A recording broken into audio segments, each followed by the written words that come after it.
While I am really, really glad that you're here this morning, and while I am also really glad that people are watching us live and people will listen to us later in the day or later in the week, I am not so certain you're going to like this lesson very well.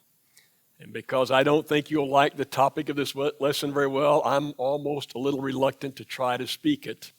And yet, as we make our way through long sections of Scripture, and we look at what the Scripture says week after week in those long sections, some weeks it's very, very encouraging, and some weeks we find a subject that we're intrigued with, and it feels like it's building us a little bit, and then some weeks we have subjects like the one this morning.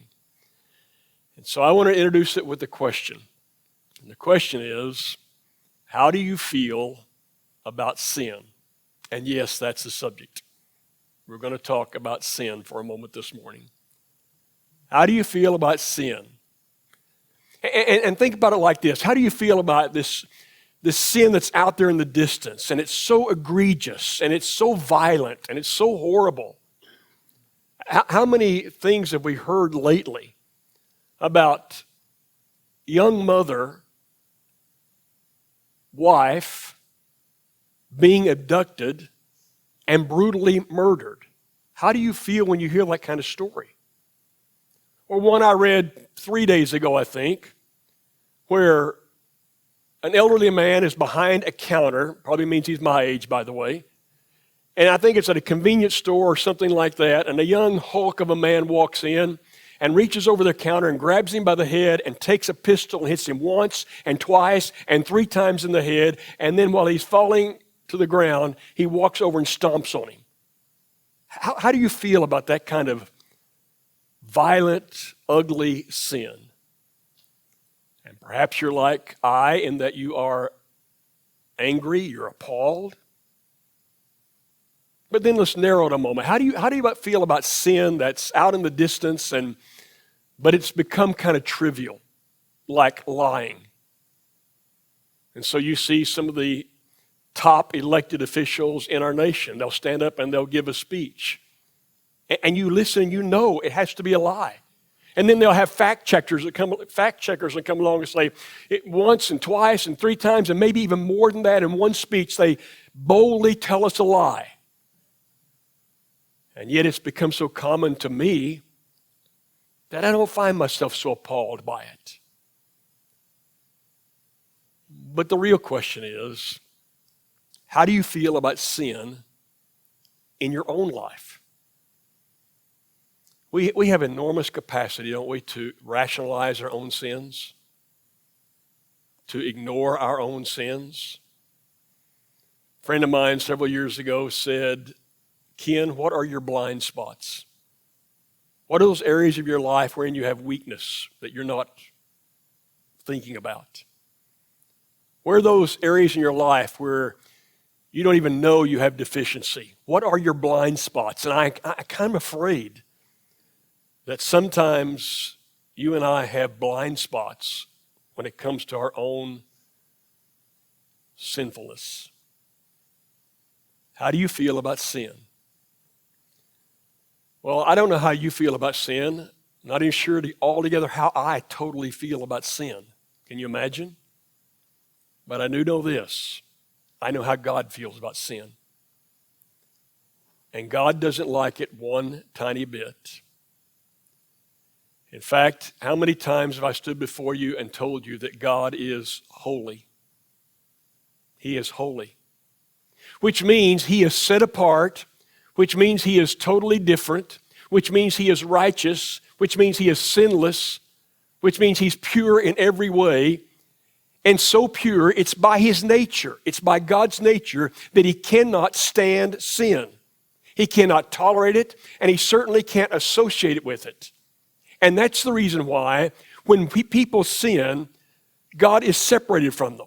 It's not that He wants to be. It's but His nature will not allow Him to associate with sin. And we find that in our study this morning in the book of Joshua. Because already in the book of Joshua, we have seen them at Jericho.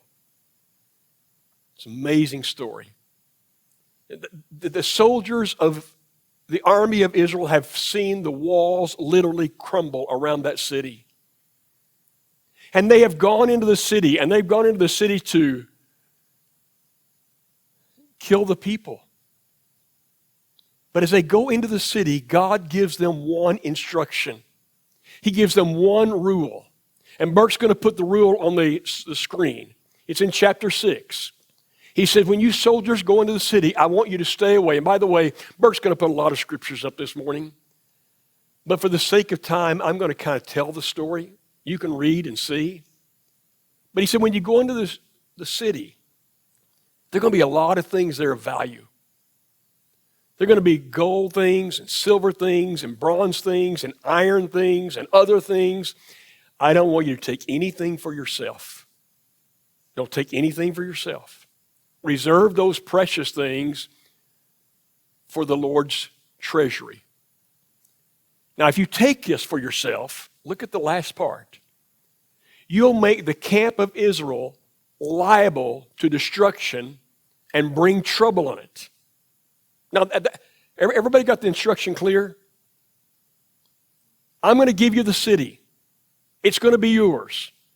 But those really valuable things, I want you not to take for yourself. And if you do, you're going to cause trouble for the entire family of God. Crystal clear, isn't it? Well, then we go into chapter 7, and we look at verse 1. And in verse 1, but the Israelites were unfaithful in regard to those devoted things. One man in particular was unfaithful. Unfaithful means you just don't follow the promise. You don't follow the instruction. It's called sin. And so this story unfolds. They have had the victory at Jericho. And now the next place of conquest is a place called Ai. And Joshua is a wonderful military leader. And so he sends some soldiers up to Ai, and they're going to spy out the area, and they're going to see just how strong the opposition will be. Now, our military leaders, even today, in much more sophisticated ways, do the same thing. When we go into any kind of battle, they get what they call intelligence, and they know what they're facing in many different aspects of the battle. And these men come back, and they say to Joshua, this is actually going to be fairly easy. You don't need to take the entire army. There's no use making the entire army weary. There's no use wearing them out. All you need is 2,000 or 3,000 soldiers, and it'll be easy. So Joshua listens to his advisors, and he takes 3,000. 3,000 go up to Ai. And they find fierce opposition. In fact, it says about, doesn't say specifically, but about 36 men lose their lives in that battle. Now you get the idea that in all of Jericho, in all the battle of Jericho, not a single Israelite lost his life. That's the idea you get. But here, we got 36 men, about 36, who perish. And it's not that, they're humiliated. They literally turn and run. And they're chased by the soldiers of Ai. And when Joshua hears about it, I want you to look at what Joshua says to God. Burke will put that on the screen. Because God has no idea. This is all I got messed up, okay? Joshua has no idea. He has no idea what's happened. It never apparently dawns on Joshua about the instruction. Because he's saying to God, Sovereign Lord. That means the Lord who is over everything. The Lord who has control over everything. Why did you ever bring these people across Jordan? Don't you find that so interesting? How many times do we start off on a new conquest in life? How many times we start off on a new adventure and we're all excited about it just like they were. They were excited about going into this land that is so fertile and this land that is so wonderful. And the first major setback, or even the first little setback, and we want to give up. Why did we ever do this? Have you ever done that? I've done that so many times. Well, this was a good idea, I thought. But now I have this little thing that happens, and it's not such a good idea anymore. It's exactly how Joshua's feeling. Can you imagine? This man is a great, great man. And he goes on to say, kind of in the likeness of Moses, and what are all these people of Canaan going to think about you? They're going to say, well, he was able to take Jericho, but he's not able to take a little place like Ai. Everybody's going to mock you. But God's only going to put up with that so much. He's only going to put up with this whining, this discouraged attitude so long. And God says, you stand up. What are you doing on your face? What are you doing on the ground? You get up. Let me tell you what happened here. The problem is not my strength. Does everybody understand that? I wish we could all understand as we walk through life what God is really saying to us. You remember the apostles in the boat and the storm comes up on the sea and Jesus is asleep? You remember that story? And it's a storm that's raging and they think they're going to die and they go wake Jesus up and Jesus gets up and it's almost like Jesus is saying to them, you know what? You don't have a wind problem. You don't have a water problem. And you don't have a drowning problem. You have a faith problem. And you have a trust problem. And it's like God is saying to Joshua, Joshua, you don't have a problem with me being weak. And you don't have a problem with a place like Ai. You got a problem with yourself. You got a problem with the army of Israel because Israel has sinned. Now, it's interesting how he couches that. Israel has sinned. When in reality, only one has. I commanded you to stay away from the devoted things. But someone took them. Now, it's really interesting what God does now.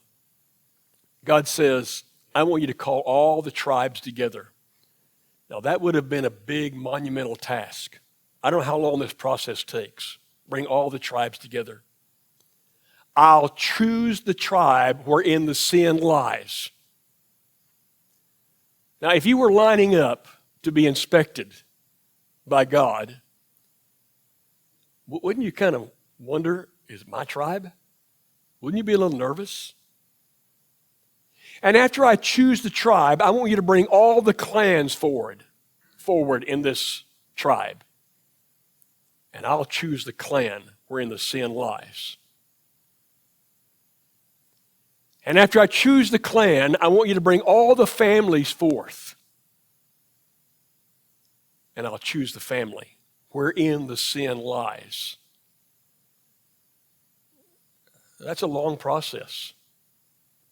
I think I would have been nervous. Even if I didn't do it, I would have been nervous.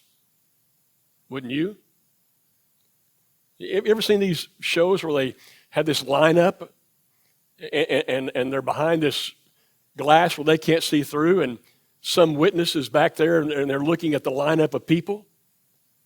What if you were in the lineup and you know you're innocent, but somebody's looking through that glass, they're saying, that one looks like the person. I'd be nervous. I hope I don't look like that person. I didn't do it, but I hope I don't look like them. And so finally the process unfolds. And God says, there's your man. This man named Achan. The man named Achan is the guilty one. He's the reason why you have destruction of 36 or so soldiers. He's the reason why you have been humiliated. And so Achan comes forth. And Joshua says, did you do this? I want you to pay really careful attention to how Achan explains himself. Mert's going to put it on the screen. He has no choice but to confess, okay? He has no choice. God has singled him out. But watch what Achan says. Yes, I did it. And when I went into the city and I saw those things, like a beautiful Babylonian garment, and like those shekels of gold, and like that bar of silver, I coveted those things. I coveted those things, and so I took them. And you know what? They're buried in my tent. They're buried in my tent right now. Now just stop and think about that for a moment. When I saw, I coveted. And what I don't like about that story is, that part of the story, it hits far too close to home for me. Because isn't that the big situation for all of us? This thing of covetousness? Somehow we're fascinated with that which we do not have. I mean, you notice that? We are so fascinated with that which we do not have. And we think if we have this, whatever it is, it will make life so much better. And because the reality of the principle, what you focus on grows, we start thinking about that which we do not have. And Satan is a master. He's a master in this world of putting out images of things. And we think about it, and we think about it, and the desire keeps getting stronger and stronger until finally we just reach out and take it. And we'll take it even if we have to lie for it. And we'll take it even if we have to break our promise to our spouse, to our employer, to our friend. We'll take it even if we have to do harm to someone else. And we'll take it regardless of the size of the risk. Now, do you remember the original instruction from God? If you take these items, you will bring destruction, harm on all of Israel. But somehow, when we begin to covet things, what is said that will happen to us over here in distance doesn't seem all that important, does it? What's important is we get what we want right now. Whom we hurt along the way, that's in the distance. Besides that, do you see what he did with those things he took? He hid them. They're buried in his tent. What good are they? What good are they buried in his tent? Well, maybe someday we'll reach a point where I can slip them out and no one will ever know. But what he takes, he never gets to use. And you know what? You know how the story ends? God says, you take Achan and every member of his family and line them up. And you stone them to death. Can you imagine how Achan is feeling when he looks over and sees the stones hitting his son, his daughter, his wife? And it's all my fault. And Achan and all of them die right there on the spot. But they even take all of his animals and kill his animals. And they take every single possession he has down to his tent. And they pile it up in a great big heap. His body, his family's bodies, his livestock, everything he owns. And they set fire to it. And you're probably thinking, that's quite a story. But I will tell you that story happens not again. And if I had time, I would remind you of something I've told you in a long time past. that once in a while God does something at the beginning of something new that he never repeats again. Like the man who touches the ark. Remember how he falls down dead? He'll never repeat that again. Never did it before. Like in the New Testament, Ananias and Sapphira, they fall dead because they what? Because they lie. He never does that again. But once in a while he does something to make everyone understand that he is God and that he wants to be paid attention to.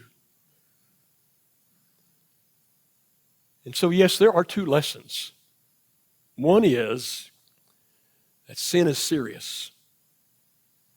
I know the world doesn't think that any longer. Well, maybe one kind of sin's serious, but these other kinds, they don't make any difference. But I kind of think it's all serious. And it seems to me that maybe, and I'm not sure about this one, but look at this second lesson. Hidden sin is especially dangerous. Everybody know what hidden sin is? Achan's was a hidden sin. That means I have something in my life right now that is absolutely wrong and sinful, but I pretend like it's not there. And I pretend to you, and I pretend to you, I pretend to you, like perfectly fine. No problem here. And all the while I'm harboring this sin. Which if I continue to harbor it, it'll bring destruction upon me and may likely bring great harm to those around me. And we've seen that play out over and over again, have we not? And you may be thinking this morning also that this story, even though it's a one-of-a-kind story, is a harsh story. It shows God to be harsh. I'm telling you, it shows God to be who God is. God is holy. And God detests sin. That's what it shows God to be. And God never changes. He's the same today as he was back then. And he'll be the same tomorrow. But there's this other factor that comes into play for all of us. His name is Jesus. And what we know from the New Testament is that everything in the Old Testament was written so that we might understand what we have today. Everything. And while God is holy, and while God will not associate with sin, and while God will condemn sin, and while God will ultimately punish all sin that's unforgiven, that's a fact. That's truth. While he is holy, he is also love. And his love is as great as his holiness. And he didn't want all of us to end up like Achan. That's the real point this morning. He didn't want us to end up like Achan. And so he sent, this is an unbelievable story. It's another one of those stories you have to choose to believe. That someone could love so much that he would send his son from the heavens to be among us and die. I know you've heard that so many times it maybe not doesn't penetrate like it should. But it's an amazing story. He sent Jesus to die a horrible death because he said, it's the blood of my son that will satisfy my holiness and will allow me to reach out and forgive people for sins. And it makes no difference what size of sin it may be in the way we categorize sins. It makes absolutely no difference. Before I finish that story, while we're at this moment, let's just pause and take the Lord's Supper. And what I want you to think about in this Lord's Supper this morning is, I don't have to end up like Achan. I am a sinner. Truth of the matter is, everybody in this room is a sinner. Truth of the matter, everybody listening today is a sinner. Truth of the matter is, everybody who lives and breathes is a sinner. And we don't have to face, though, what Achan faced. Well, our sins may bear consequences. I hate that part of sin, don't you? My sin may bear consequences I can't get rid of. My sins may well hurt people I didn't really want to hurt. But I don't have to be stoned to death. I don't have to be burned in fire because what Jesus did for me.